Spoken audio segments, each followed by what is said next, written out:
Hello everybody, welcome back to my channel. I am Gebo the Shaman, and today we are talking about Dr. Stephen Greer's Disclosure Project Intelligence Archive. Okay, so if you're new to this subject about aliens, extraterrestrials, secret government programs, even though I say that, that's a bit incorrect because it's non-governmental programs that are secret. So today we're going to be reading from I think probably one of the most important documents from the Disclosure Project Intelligence Archive, and also it's going to take me a bit to get through that. And also I'm going to try to show you guys some pictures of some EBEs, what they call EBEs, extraterrestrial biological entities. And so, yeah, we will go through this. This is a 27-page document that I'm looking at, and I thought it'd be really good to, talk to you guys about this, because there's a lot of disinformation and misinformation out there about extraterrestrials, and since I am a contactee and I've interacted with these beings personally, I can say that they are, from my personal experience, they are full of love for humanity. They love us and they want the best for us. They are our star family. And so, it's important to know this. And the fear about extraterrestrial life is totally unfounded, because they would not do anything to hurt us. But some other people would like you to think that, because they can use your fear to their advantage. Okay? So, no fear here. The only thing that we fear, or, that we can fear is, is these secret groups of people that are hiding a bunch of technology from us. Okay? And so, this begs the question, I'm using Dr. Greer's material for a reason. Okay? So why do I trust Dr. Greer? Since there is so much disinformation and misinformation out there, why do I trust him? Why him? And the reason for that being, this man has gone through hell. A lot of people that he knows were killed by the deep state, by the the dark forces, I'll just call them. And this is, so these forces are non-governmental, but they are involved with defense contractors. So that way, when the government says, hey, I want to see what you've been up to, oh, it's classified. It's a secret, technology. Anyway, so I'm getting diverted already. So why Stephen Greer? Stephen Greer is a medical doctor. Stephen Greer has been practicing medicine, for throughout his life. He is now up in his 60s, and he's a retired emergency doctor, emergency medical physician, and he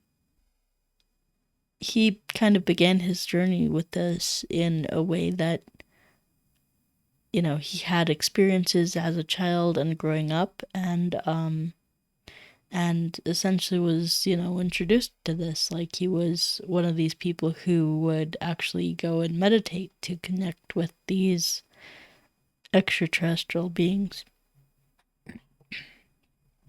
Okay, so yeah, so that's it. That's why I trust him. Now, there's a lot of misinformation and disinformation in this area. Ufology, UFO, alien, government. And why is there so much disinformation? Well, because if the American people know the information, know the correct information, then it's highly likely that they won't be able to keep this free energy that the extraterrestrials have and that we have uh, re-engineered from the extraterrestrials, reverse engineered from them in order to get that for ourselves. And so, but they're not sharing it with the American people. They're keeping it hidden, and they're using it for their own benefit. So we are extremely outgunned. Like, our technology is that of the compare the Stone Age, what the Stone Age technology is to today. That is like how drastic that difference is in technology. Okay, so anyway, I'm gonna pop over here. I'm talking too much, so I'm gonna pop over here into my, here we go, to the, so this is the DPIA. So you can see here dpiarchive.com. Okay, that's the website, dpiarchive.com. And then it'll have you make an account and log in because they don't want DDoS attacks to shut down this website. So you have to make an account and you have to log in. And I would strongly recommend donating. Okay? You see this button right here? It says donate. Okay, so, Stephen Greer is a retired medical doctor. He does not have unlimited funds to be, running this website with multiple terabytes of data and allowing people to access this data. Okay, so what you're going to do in order to access this document once you get in here, this is the main page. You see here, intelligence briefing modules. Click on that. And then you see here, introduction and history. You're going to click on that. And then there you go. And then you can read it from here. But what I did is I clicked on the full screen button and I have it right here. Okay, so this is module 1. And so we're just going to read from here. I will read as long as I possibly can. I'm going to have to break this up into 30-minute segments because of, this is 27 pages long and we're already like 8 minutes in. So yeah, I'll read a few pages and then we can, but if you want to access this on your own, you can access it. The information is open and available to you. There's no reason why you cannot access this. Okay? Sounds good. Okay. So, Disclosure Project Intelligence Archive Module 1, Executive Summary, adopted from an oral presentation by Dr. Greer, March 2024. This module is taken from a live event in March of 2024 and provides a detailed account of Dr. Stephen Greer's involvement in the Disclosure Project and its origins, focusing on his efforts to engage peacefully with extraterrestrial intelligence and the challenges he faced from U.S. government entities. Dr. Stephen Greer started the Center for the Study of Extraterrestrial Intelligence, (SETI), in 1990 to establish a group of people prepared to peacefully contact non-human intelligence. The first significant and successful event under this initiative occurred in 1992 when a group including Dr. Greer conducted a close encounter of the fifth kind on a beach in Florida. This event attracted the attention of the intelligence community, which subsequently threatened Dr. Greer to cease his activities. Following the incident, Dr. Greer faced numerous attempts to stop his initiative. His refusal led to continued encounters with high-ranking military and intelligence officials, who alternated between threatening and attempting to bribe him to join their covert activities. Throughout the early 1990s, Dr. Greer attempted to educate and collaborate with members of the United States government, including President Bill Clinton and CIA Director R. James Woolsey, both of whom were repeatedly denied access to classified information about extraterrestrials. Dr. Greer's meetings aimed to advocate for the declassification of extraterrestrial-related projects and to foster a more transparent discussion about extraterrestrial affairs within the United States government. Despite substantial resistance, Dr. Greer continued his efforts, leading to the formation of the Disclosure Project, which aimed to reveal the government's covert engagements with extraterrestrial technology and life forms. This project gathered momentum through several confidential meetings and discussions with insiders, eventually gaining significant public attention. Several paragraphs detailed Dr. Greer's ongoing struggle against what he perceives as a decapitated U.S. chain of command, where even high-level officials are kept in the dark about extraterrestrial matters. His narrative highlights a deep-seated layer of secrecy within the United States government, managed by a covert group that operates beyond legal boundaries, impacting the constitutional framework of the country. These letters are in red. Individuals are now authorized to disclose information without facing legal penalties. The projects they may expose have been deemed illegal. Any supposedly classified information related to these illegal projects can be brought forward, as these classifications are considered invalid due to the unlawful nature of the projects themselves. Any potential whistleblowers now have protection. This protection removes any previous barriers to coming forward with information, whether it involves material evidence, bodies, metals, etc., documents, or methods related to these undisclosed criminal enterprises, which legally lack any legitimate national security claims. This is a call to action aimed at those who have been hesitant by providing them the security assurance needed to disclose information that could be crucial to addressing and correcting clandestine and unauthorized activities. And here we have a document list in order. So you can actually, once you join this Disclosure Project Intelligence Archive, you can go look up each and every one of these documents, okay? So I will go down this list slowly.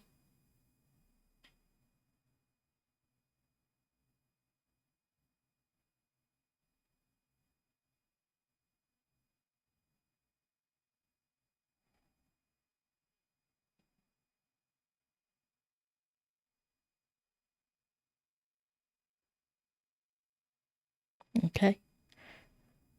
So now, the Disclosure Project Intelligence Archive exists and is available not only for members of Congress and the National Security Council, but also for the other 8 billion people on the planet.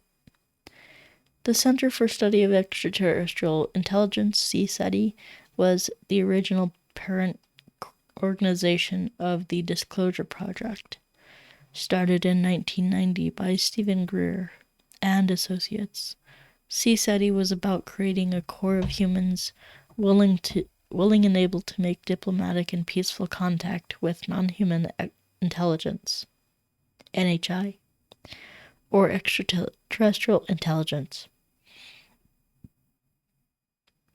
The initial close encounter of the fifth kind, CE5 contact, was successfully conducted in March of 1992 on a beach near Pensacola, Florida. About 60 people, including Dr. Greer and 2 U.S. Air Force pilots, participated in the CE5 contact protocols.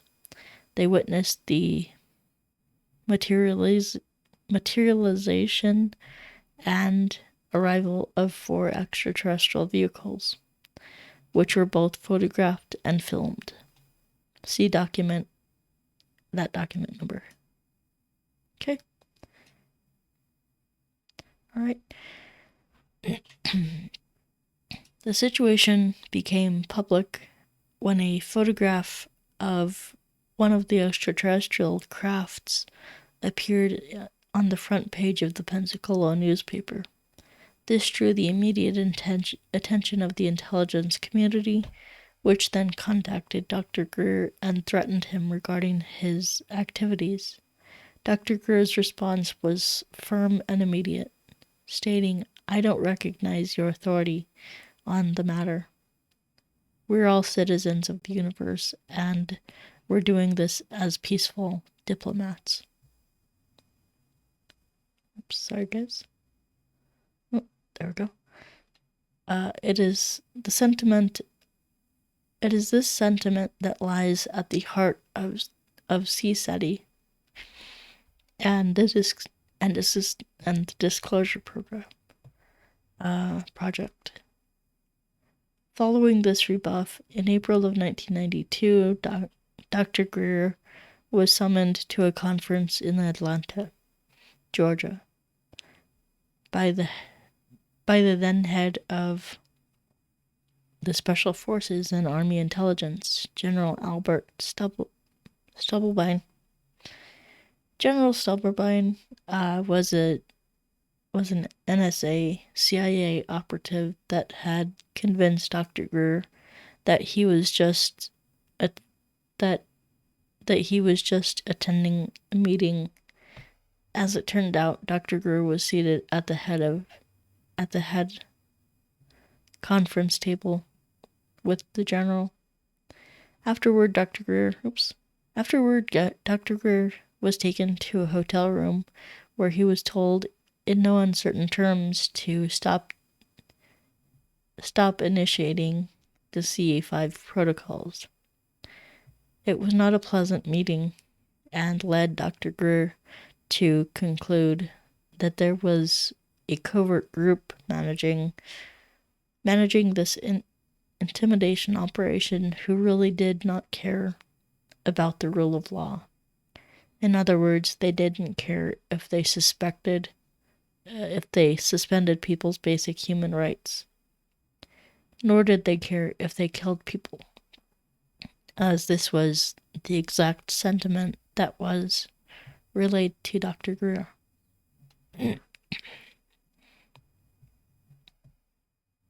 In May of 1992, Apollo astronaut Dr. Brian O'Leary and co-founder of the Peace Corps, Dr. Maury Albertson, hosted Dr. Greer at Camp St. Malo, a Catholic retreat center in Estes Park in the Rockies, near Fort Collins, Colorado. General Stubblebine and others also attended this event where he in the words of Dr. Greer, decided to become the good cop. It was here that General Stubblebine personally offered Dr. Greer $2 billion if he would shut down the CE5 effort and join his team. Following the end of the Cold War, they had secured a huge fund, and following the end of the Cold War, they had secured a huge fund of confiscated assets and monies out of Eastern Europe, which General Stubblebine offered to give Dr. Greer complete control over and access to. Dr. Greer refused. General Stubblebine then approached Dr. Greer's wife and made the same offer, asking that she try her best to convince him to join their team. At that point, Dr. Greer made it clear that the discussion was over.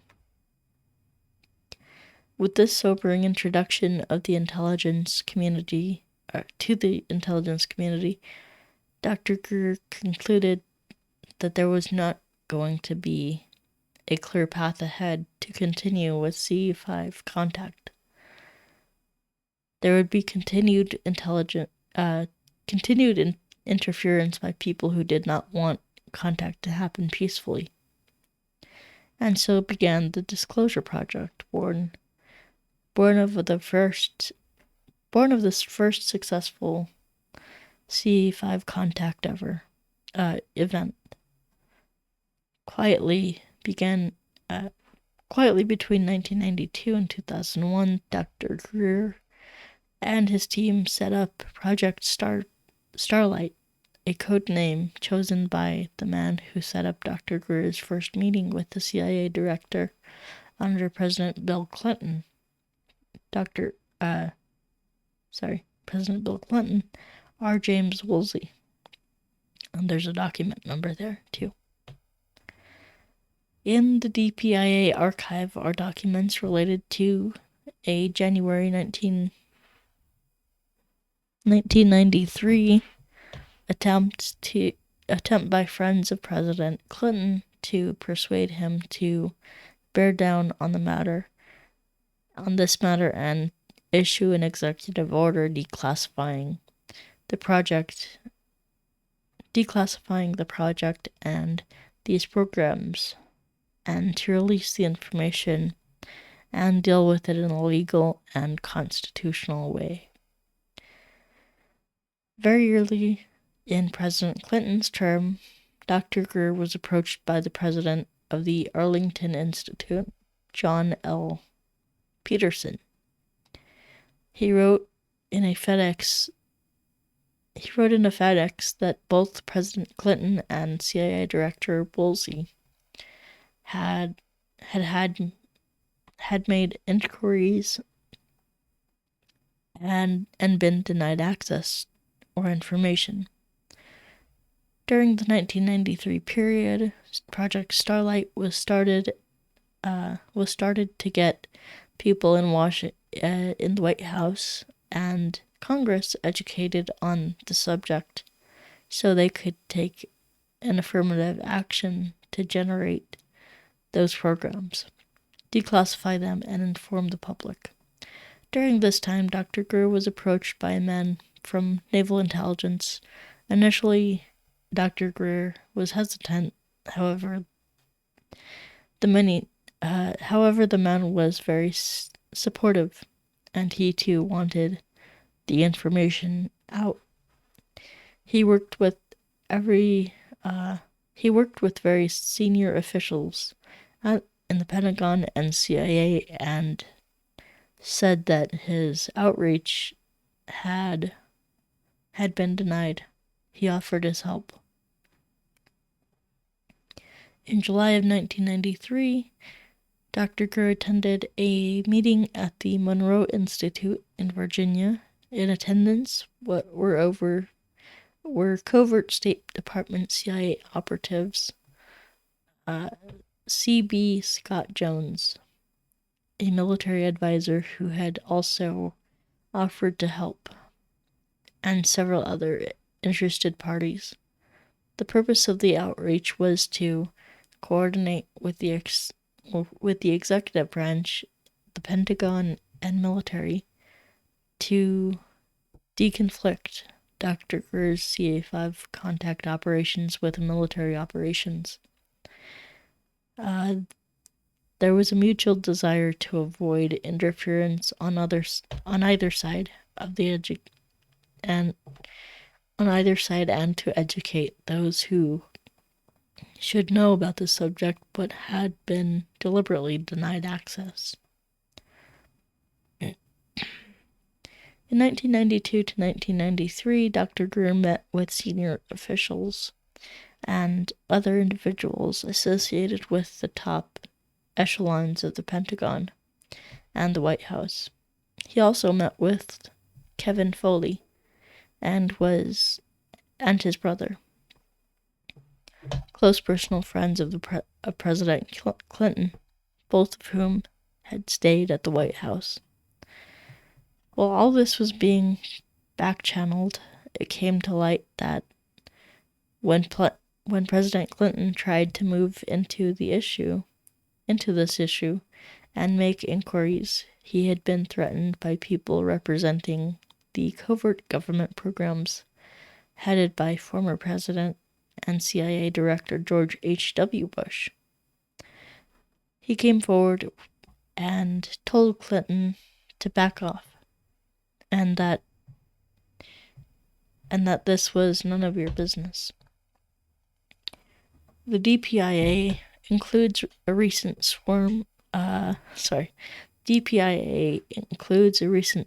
statement from a man who wished to remain anonymous, a well-known entertainment agent who represents many high-profile celebrities. He was in a limousine with Clinton when the former president shared his story. You can see that document number. It was obvious at this point that we were in grave constitutional crisis.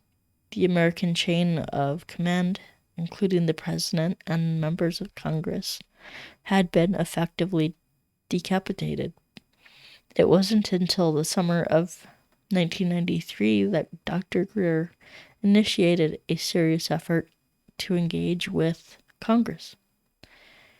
In September 1993, Dr. Greer received an invitation from Lawrence Rockefeller to join him at the Rockefeller Ranch in the Tetons. The meeting was attended by Bob Bigelow of Bigelow Aerospace and Dr. John Mack and others. Unbeknownst to the others, Lawrence Rockefeller had convened the gathering with a sense of urgency, eager to have the new president address this issue. Understanding the significance, Dr. Greer accepted the invitation. You can see that document number. What the others didn't realize was that Dr. Greer and his team had already been working behind the scenes, reaching out to the president, the Pentagon, and CIA. This was information that Lawrence Rockefeller was unaware of at the time. Let's see.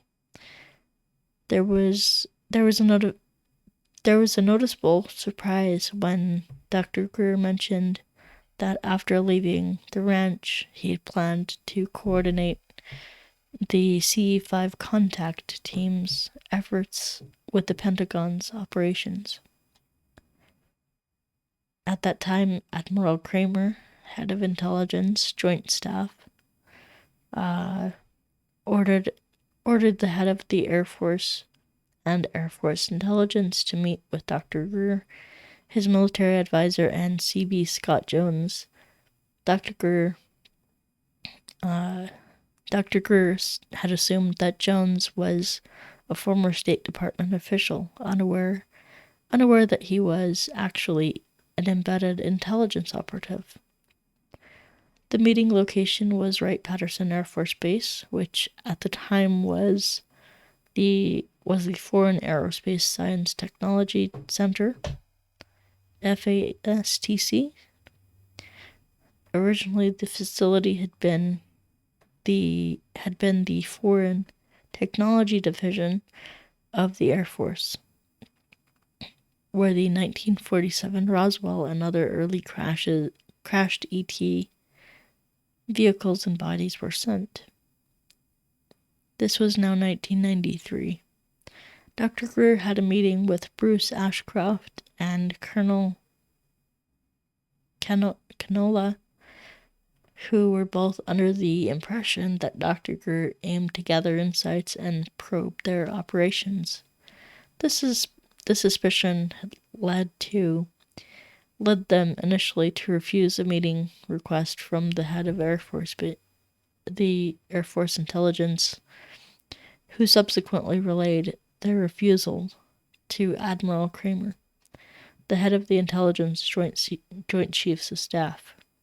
Admiral Kramer overruled their decision, asserting, "You will take this meeting." Given his higher position and the chain of command, they had no choice but to comply.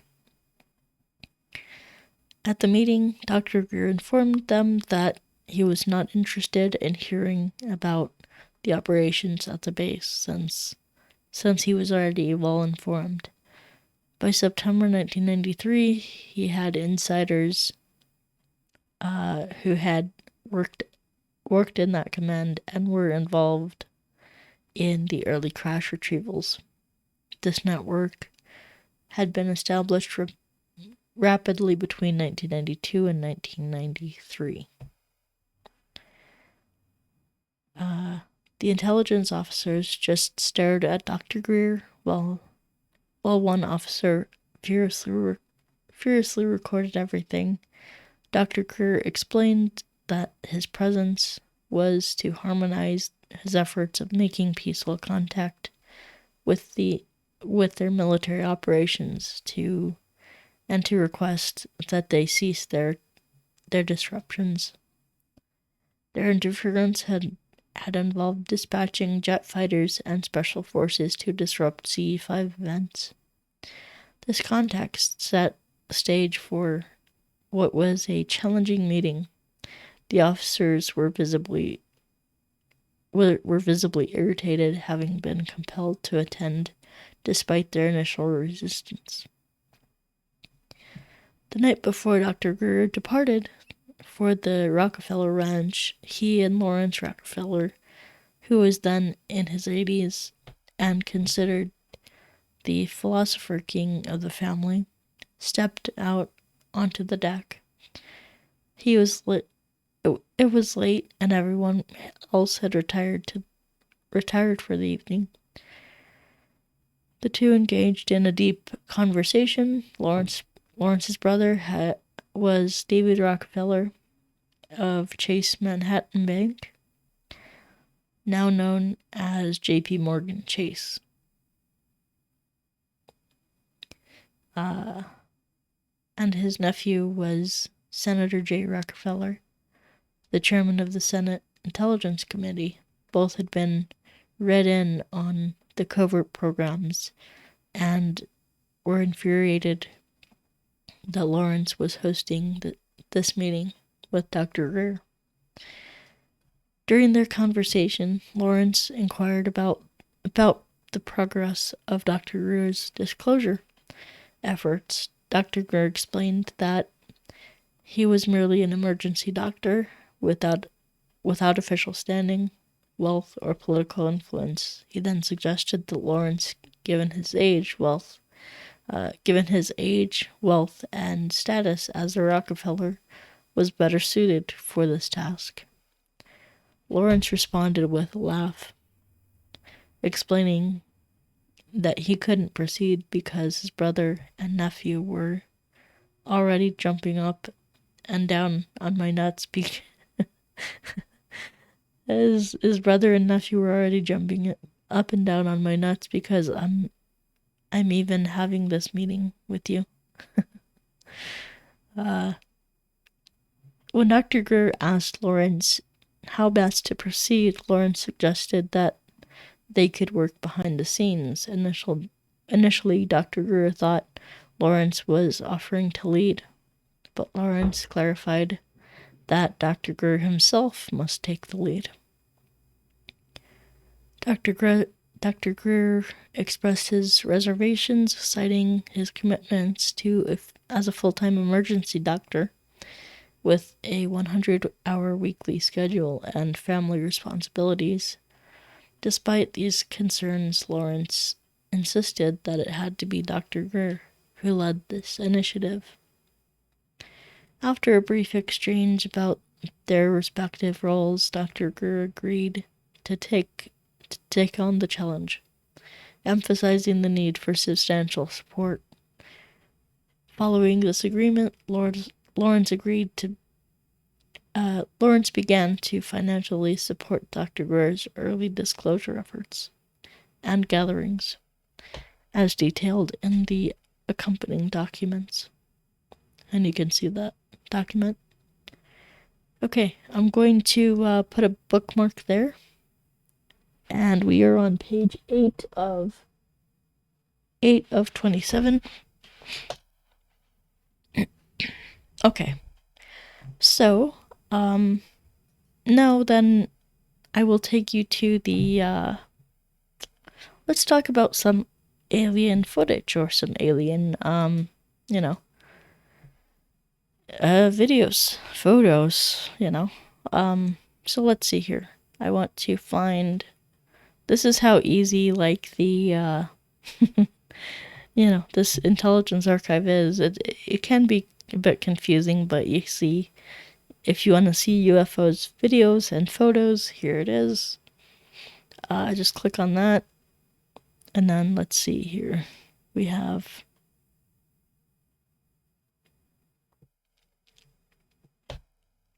so then let's see here. UFO photos. Let's see this. Oops. All right. So then we have the Phoenix lights. Oh, hold on. I think I want to show you something else here. Hold on. So we have let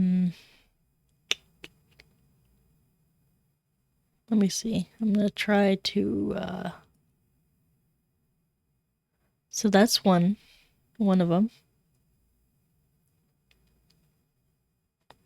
So you can see kind of a being there, a head, the shoulders, the body, and you have this like aura around it. So this was a picture of a crystalline ET. This is called Light Being. So this is one of them. All right. And then we have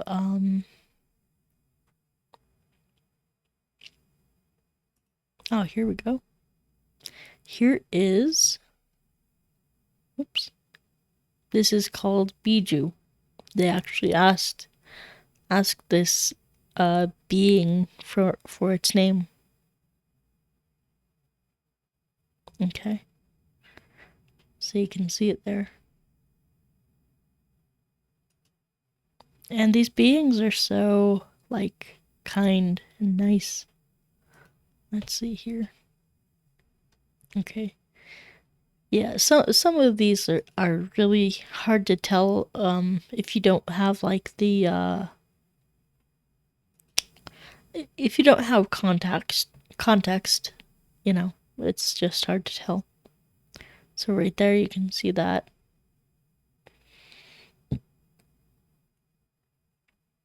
I'm just gonna kind of go through these quickly.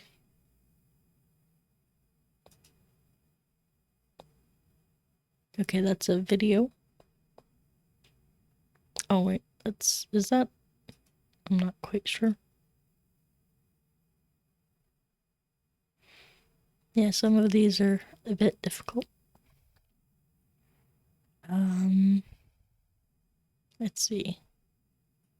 Oh, here we go. Yeah, this is the healer. This is a close-up.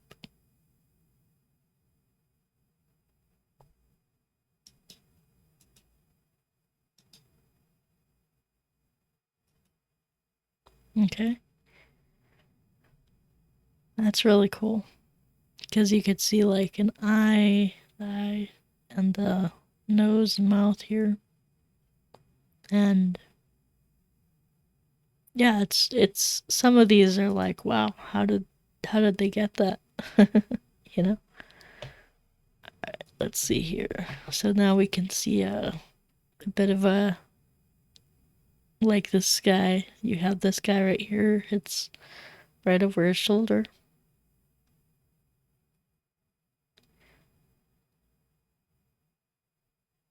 But yeah, this guys, this is so cool.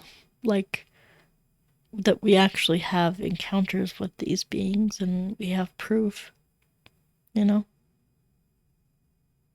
Let's see here.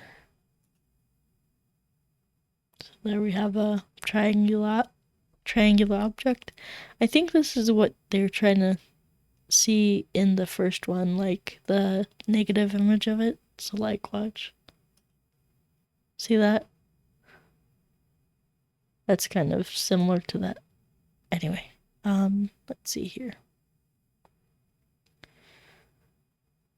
We have an unmarked helicopter. And for this, usually they'll have like a tail number. They'll have it starts with N and it's like a number, but this one does not have that on the tail. They usually have an identifier. So that way, like, even if you go on like flight tracking software, you can see where that plane is or what it is.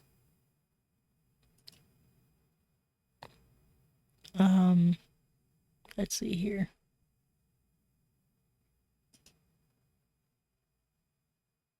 Wow, check that out. That's so cool. You know.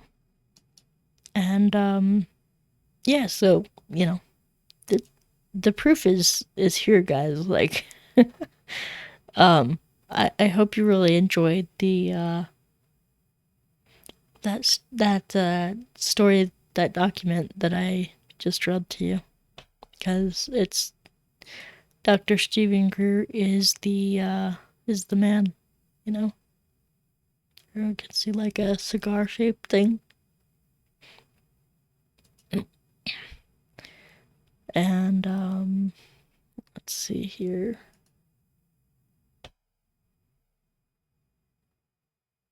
Jeez, I cannot even. Yeah, I don't exactly know where that is.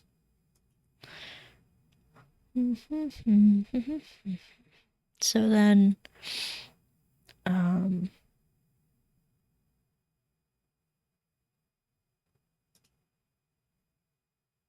let's see this.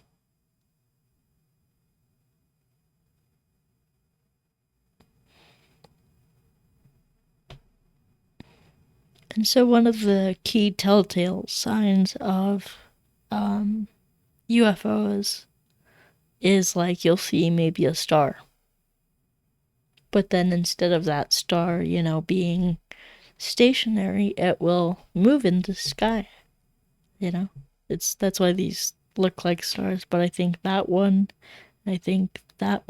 are maybe ETs. Again, guys, I'm visually impaired, so if you see something that I don't,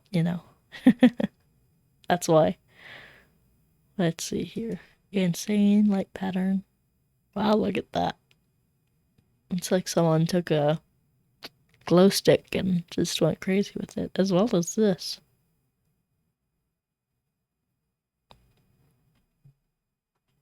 But that's well in the night sky. That's way above. That's pretty awesome. So yeah, guys, my suggestion and my let's see here. My suggestion to you is to go do Close Encounters of the Fifth Kind for yourself and see what's it all about. You don't have anything to lose. So you see this like green There's like the Milky Way right there.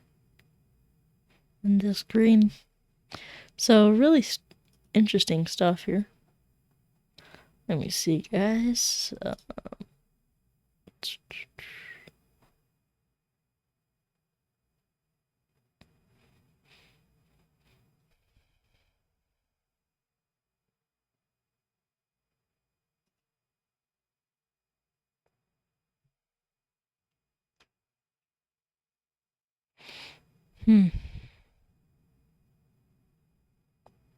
Wow, this is cool. And by the way, guys, if you have, is that the sun or is that an orb? I can't really tell. Let me try to zoom in on this. Actually, we have, let's see here. There we go. Nice. So yeah, we have, wow, that's, I thought that was the sun at first, but that's amazing. Just a ball of light. Holy moly. So amazing. And these ETs, they can do things in, incredible ways. Just incredible stuff. So yeah. Again, guys, these are beings of love. If they wanted to, that ball of light could just come and mess these people up. Just like wreck their campsite and all that, but they don't want to do that. They love us. I've had personal experiences with these beings. I can vouch for their authenticity, and they don't want to hurt us at all. So guys, I really hope that let me see if I can get a photo of Stephen Greer here. Let's just see if I can do that.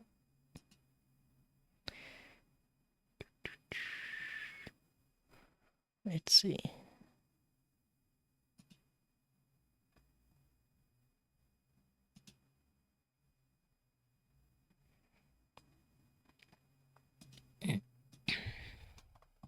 Let's see. I'm gonna look it up because this dude is awesome. Alright, so.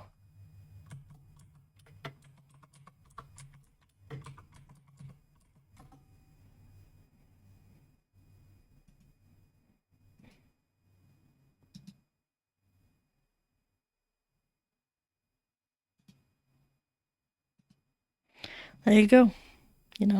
This guy is the freaking G. He's done so much just throughout his, lifetime and career to help us, to help us not only get access to some, incredible technologies and at least to try to, in that aim, to try to get us to contact ETs, our star family, and also, to bring these issues to light, because there are really bad people that are trying to hide this technology from us. And this is like a mafia. This is like a gang. And so we need to take our power back, and we need to, start investigating this stuff, and also demand this stuff from your government. Start talking to your congresspeople about this. Demand that they do something about these secret projects that they're keeping away from you. Because these are unlawful projects. So, anyway, guys, we will read more of this tomorrow. So, anyway, guys, I love you guys, and we will see you next time. All right? Peace out. Bye-bye, guys. Love you.